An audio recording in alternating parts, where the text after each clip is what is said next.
أيها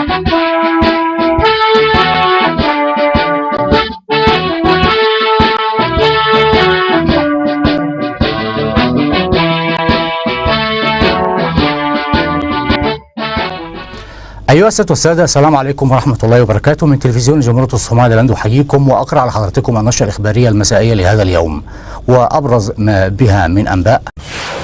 عودة وفد رئيس الجمهورية إلى أرض الوطن بعد زيارة قصيرة لدولة جيبوتي. لقاء رئيس الصومال لاند بنظيره الجيبوتي. اجتماع رئيس الجمهورية والوفد المرافق له بجالية الصومال لاند بدولة جيبوتي. وزير وزارة الإعلام والتوعية ومؤتمر هام يعقده اليوم لوسائل الإعلام. أيها السادة والسادة، كانت هذه أهم العناوين الرئيسية في هذه النشرة، وإلى حضراتكم النشرة مفصلة.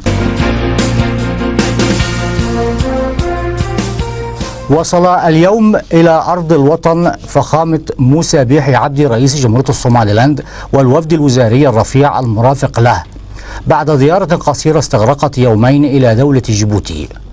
وعقب وصوله إلى أرض الوطن صرح بكلمة لوسائل الإعلام المرئية والمسموعة وزير وزارة الشؤون الخارجية للصومال لاند معالي سعد علي شرع، مشيرا إلى أن هذه الجولة والزيارة إلى دولة جيبوتي قد أثمرت عن نتائج طيبة للطرفين. وصل رئيس جمهورية الصومال لاند فخامة موسى بيحي عبدي والوفد الوزاري المرافق له إلى أرض الوطن بعد قيامه بزيارة إلى دولة جيبوتي تلبية لدعوة رسمية قدمت له من قبل نظيره جيبوتي فخامة إسماعيل عمر جيلة، حيث استغرقت هذه الزيارة يومان، وكان لدى استقباله بأرض المطار عدد قليل من المسؤولين. وقد صرح بكلمة لوسائل الإعلام المختلفة وزير وزارة الشؤون الخارجية معالي سعد علي شرع، أشار من خلال حديثه إلى أن هذه الزيارة قد حققت كافة النجاحات المنتظرة منها، حيث قمنا بإجراء عدة اتفاقيات بين البلدان الشقيقان بمجالات الأمن والتجارة والتعاون المشترك. هذا كما أشار وزير وزارة الشؤون الخارجية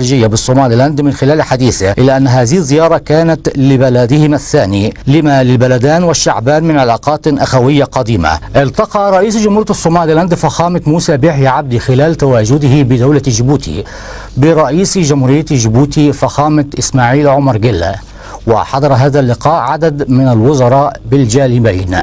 وقد تم الاتفاق على عدة قضايا هامة تخص الدولتان الشقيقتان. التقى رئيس جمهورية الصومال لاند فخامة موسى بيحي عبدي خلال زيارته إلى دولة جيبوتي برئيس الحكومة فخامة إسماعيل عمر جيلة، وقد تناول الزعمان عدد من القضايا العالقة بالمنطقة ووضع خطط للعمل معا بمجالات عدة. وقد حضر هذه اللقاءات عدد من الوزراء بالجانبان. وعقب هذا اللقاء تحدث بكلمة وزير وزارة الشؤون الخارجية للصومال لاند معالي سعد علي شرع، أشار من خلالها إلى أن الرئيسان اتفقا على التعاون المشترك حفاظا على الأمن بالبلدان، كما تم الاتفاق على توطيد العلاقات التجارية ومحاربة الإرهاب والتعاون المشترك فيما بينهم. وعقب ذلك تحدث بكلمة وزير وزارة الشؤون الخارجية لدولة جيبوتي معالي محمود علي يوسف، أشار من خلال كلمته إلى أن هذا اللقاء كان ناجحا بكل المقاييس، حيث تم خلاله الاتفاق بالعمل معا لمكافحة قراصنة البحر وبالحفاظ على الحدود البرية بين البلدان وتوطيد العلاقات التجارية بين البلدين. وأهنأ أيضا وزير وزارة الشؤون الخارجية لدولة جيبوتي شعب وحكومة الصومال لاند على إنجاح الانتخابات الرئاسية والديمقراطية والطريقة المثلى التي عقدت بها والتي اتسمت بالنزاهة والشفافية. التقى ليلة أمس رئيس جمهورية الصومال لاند فخامة موسى بيحي عبدي والوفد الوزاري المرافق له بجالية الصومال لاند المقيمة بدولة جيبوتي. وقد تم خلال هذا اللقاء التشاور حول أهم المستجدات الطارئة والهامة والخاصة بالصومال لاند، حيث تمت في نهاية هذه المناسبة منح رئيس الجمهورية والوفد الوزاري المرافق له شهادة وهدايا قيمة.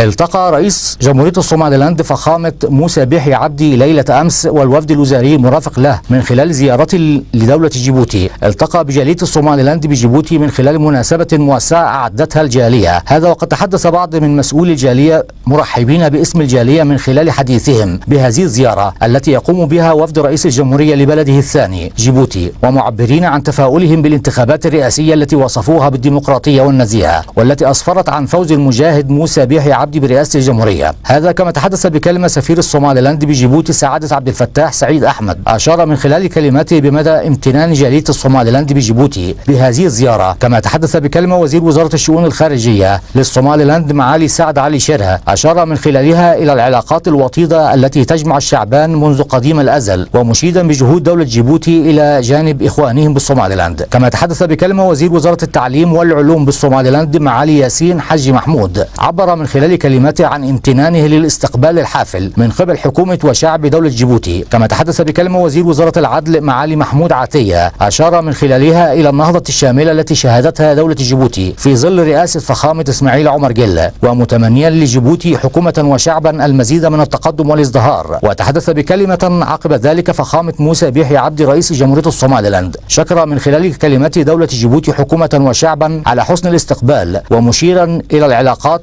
المتنوعة التي تجمع البلدان خلال مدار سنوات عدة، ومشيرا إلى أن الفترة القادمة ستشهد زيادة في حجم التعاون المشترك بين البلدان. كما شكر جالية الصوماليلاند بجيبوتي على حسن ضيافتهم. كما تم في نهاية هذه المناسبة إهداء جالية الصوماليلاند عدد من الهدايا القيمة لرئيس الجمهورية والوفد الوزاري المرافق له. عقدت اليوم جلسة بمقر مجلس برلمان الصوماليلاند ترأسها النائب الأول لأمين عام المجلس سعادة أحمد ياسين، وبرفقته النائب الثاني سعادة سعيد جامع.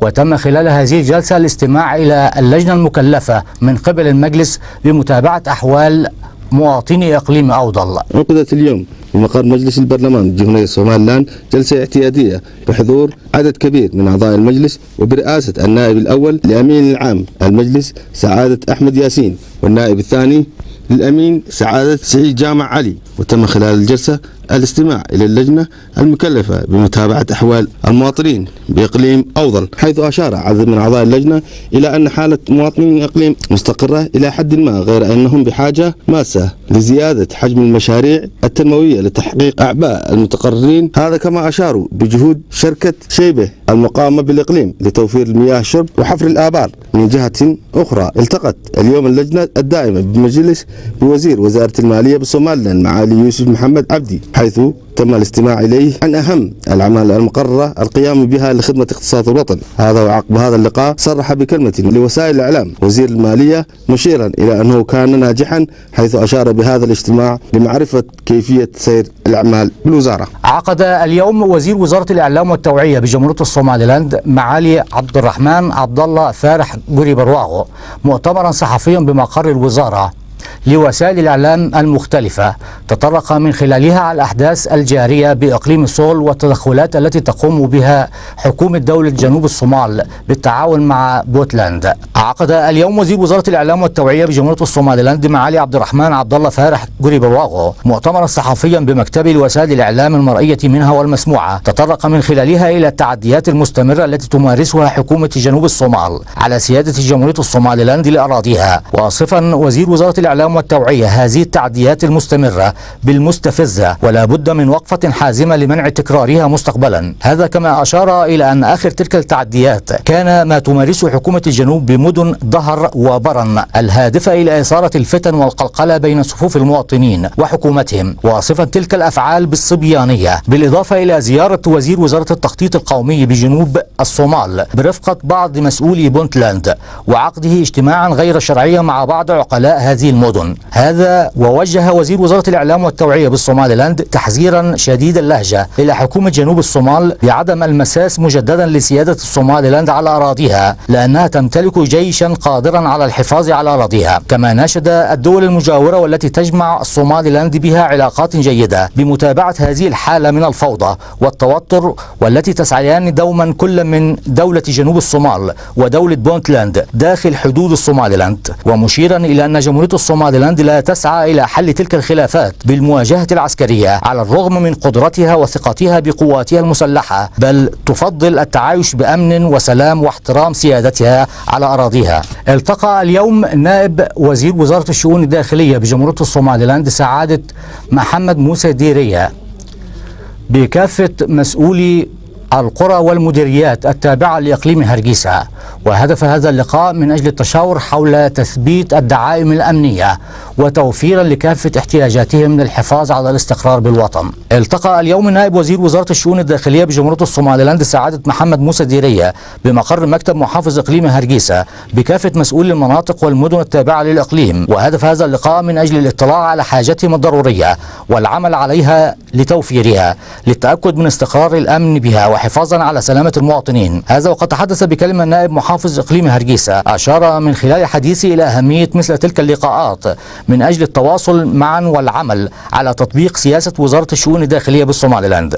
وتحدث بكلمة سعادة محمد موسى ديرية نائب وزير وزارة الشؤون الداخلية أشار من خلالها إلى خطط الوزارة لتوفير كافة المتطلبات الضرورية للمديريات والقرى والمدن التابعة لإقليم هرجيسة من أجل الحفاظ على الأمن العام للوطن وسلامة مواطنيه. أقيمت ليلة أمس بالعاصمة هرجيسة مناسبة ثقافية موسعة أعدتها نقابة الأدباء والمفكرين والشعراء بالصوماليلاند، وذلك احتفالا بتعيين وزير وزارة الإعلام والتوعية بجمهورية الصوماليلاند ضمن الحكومة الجديدة معالي عبد الرحمن عبد الله فارح. أقيمت ليلة أمس بالعاصمة هرجيسة مناسبة موسعة أعدتها نقابة الأدباء والمثقفين بالصوماليلاند على شرف وزير وزارة الإعلام والتوعية الجديد معالي عبد الرحمن عبد الله فارح جوري برواغو. هذا وقد حضر هذه المناسبة مجموعة كبيرة من الأدباء والشعراء والمفكرين بالصوماليلاند، وتهدف من أجل الامتنان على تعيين المفكر عبد الرحمن جوري برواغو وزيرا بوزارة الإعلام والتوعية لجمهورية الصوماليلاند. وقد تحدث بداية المفكر بوبا يوسف دعالة بكلمة أشار من خلال حديثه إلى الفوائد العديدة المنتظر أن يقدمها الوزير الجديد بمجال الإعلام والتوعية بالصوماليلاند نظرا لخلفيته الأدبية وبالفكر والإبداع الذي يمتاز بهما. كما تحدث بتلك المناسبة الأديب يوسف شاعر بكلمة عبر من خلالها عن سعادته وتفاؤله بهذا التعيين لما يمتلكه الوزير الجديد لوزارة الإعلام والتوعية من خبرات أدبية تؤهله من نهضة بمجال الإعلام بالوطن. وتحدث بكلمة في ختام هذه المناسبة وزير وزارة الإعلام والتوعية الجديد معالي عبد الرحمن عبد الله فارح شكر الحضور من الأدباء والمفكرين على إقامتهم لهذه المناسبة وإعلانهم من خلالها بالرغبة في تقدم الوطن والمجال الإعلامي، ومتعهدا الوزير ببذل كل جهوده لخدمة القضايا الإعلامية ونهضة كاملة وشاملة بكافة مجالات الوطن الإعلامية التي تستهدف توعية المواطنين بالصوماليلاند. عقدت اليوم بمقر مشفى محمد آدم شيخ بالعاصمة هرجيسة للأطفال مناسبة هدفت من أجل تسليم المشفى معدات وأدوات طبية. وقد شارك في هذه المناسبة كل من نائب وزير وزارة الصحة ووزير وزارة العمل والشؤون الاجتماعية. شاركت اليوم وزير وزارة العمل والشؤون الاجتماعية السيدة هند جامع حرسي وبرفقتها نائب وزير وزارة الصحة جمهورية صوماليلاند معالي ناصر عمر جامع. شاركوا في مناسبة موسعة أقيمت في مشفى محمد آدم شيخ بالعاصمة هرجيسة وأقامتها منظمة CCBRS، وذلك لتسليم المشفى معدات طبية وأدوية للمشفى. وحضر هذه المناسبة عدد من المسؤولين وضيوف شرف آخرين. وتحدث في بداية المناسبة الدكتورة خضراء حاجي إبراهيم حيث أشارت من خلال كلمتها إلى أهمية هذه المعدات والأدوية للمشفى.